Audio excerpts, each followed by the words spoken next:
আপনি কি ইব্রাহিমকে চান না হুসাইনকে চান? তখন হুসাইনের অস্তিত্ব দুনিয়াতে নাই। আল্লাহু আকবার বলেন। তখন হুসাইন দুনিয়াতে আসে নাই, আম্মা জান ফাতেমার বিয়ে হয় নাই। আমার জিব্রাইল কই, ইয়া রাসূলুল্লাহ, নবী গো, আপনি কি হুসাইনকে চান না ইব্রাহিমকে চান? আমার নবী 10 মিনিট চুপ ছিলেন। কয় মিনিট? 10 মিনিট পরে বলছে যে আমি আমার হুসাইনকে চাই। আল্লাহু আকবার বলেন।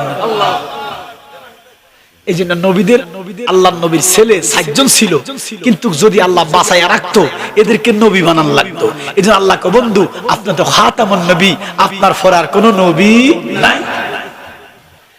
এই আকীদা একদল কাদিয়ানী, কাদিয়ানী আছে না নাই? এরা আমার নবীর শেষ নবী মানে না। এরকম মির্জা গোলাম মোহাম্মদ কাদিয়ানী নাকি শেষ নবী, জোরে কোন নাউজুবিল্লাহ। এই জন্য এরা কাফের, এদের সাথে মুসলমানের কোনো সম্পর্ক নাই। আমার নবীকে আমি হুসাইনকে চাই। আম্মা জান কয়, ফাতেমা কয়, ইয়া রাসূলুল্লাহ, আমার হুসাইনের ঠোঁটে কেন